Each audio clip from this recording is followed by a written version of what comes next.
Mais avant de développer tous ces titres, on se rend à Ouéguia où l'on fait face tant bien que mal au paludisme qui est à sa période de pic en ce moment. Environ 60% des consultations sont liées à la maladie et la rupture de certains produits dans les dépôts pharmaceutiques n'est pas pour favoriser la prise en charge des patients dans les formations sanitaires. Constat avec Irénée Kaboré et Alidou Alain Sawadogo.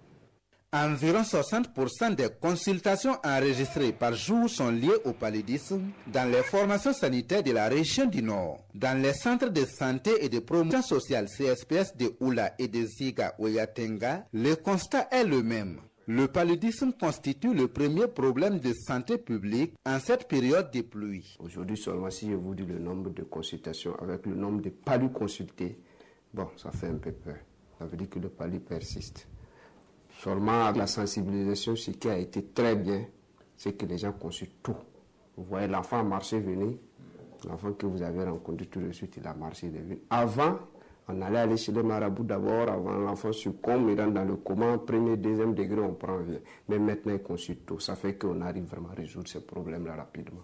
La principale cause de cette persistance de la malaria au nord du pays est le manque de protection conséquente contre les piqûres des moustiques, selon les agents de santé et la population. Les gens dorment dans les moustiquaires, mais les femmes sont trop compliquées. Le soir, vers 18h, 20h comme ça, les moustiques commencent à attaquer les gens. Donc on parle les femmes aussi, ils regardent leur travail là, pour laisser les enfants au dehors jusqu'à 20h comme ça, avant de rentrer dans les moustiquaires. À cela s'ajoutent les ruptures récurrentes de certains produits dans les dépôts pharmaceutiques qui constituent un obstacle à la prise en charge efficace des malades du paludisme dans la région. En tout cas, l'État n'a qu'à faire un effort. Si nous, on prend l'argent, aller prendre les médicaments pour venir vendre, si les médicaments finissent, on doit voir l'argent vite pour aller prendre. Souvent, l'argent tire là-bas. Les actions du gouvernement burkinabé contre le paludisme ont réduit considérablement les conséquences de ces fléaux, selon les statistiques des acteurs de la santé et les témoignages de la population. Mais depuis l'intervention de cette stratégie-là, au profit de la population, il y a moins de cas de paludisme grave et par ricochet de cas d'anémie.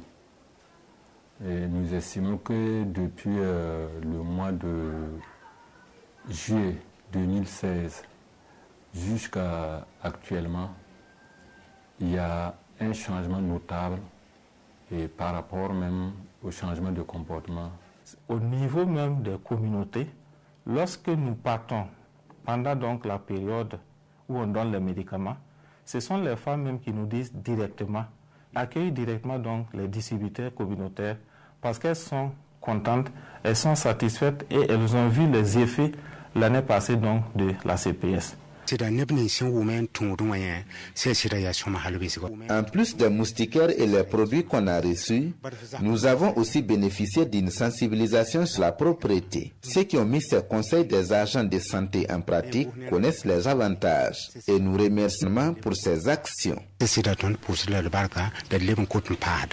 Pour l'année 2017, le taux de couverture de la chimioprévention du paludisme est de 106% dans les 6 districts sanitaires de la région. Les femmes enceintes et les enfants de moins de 5 ans sont les plus vulnérables au paludisme dans cette partie du pays.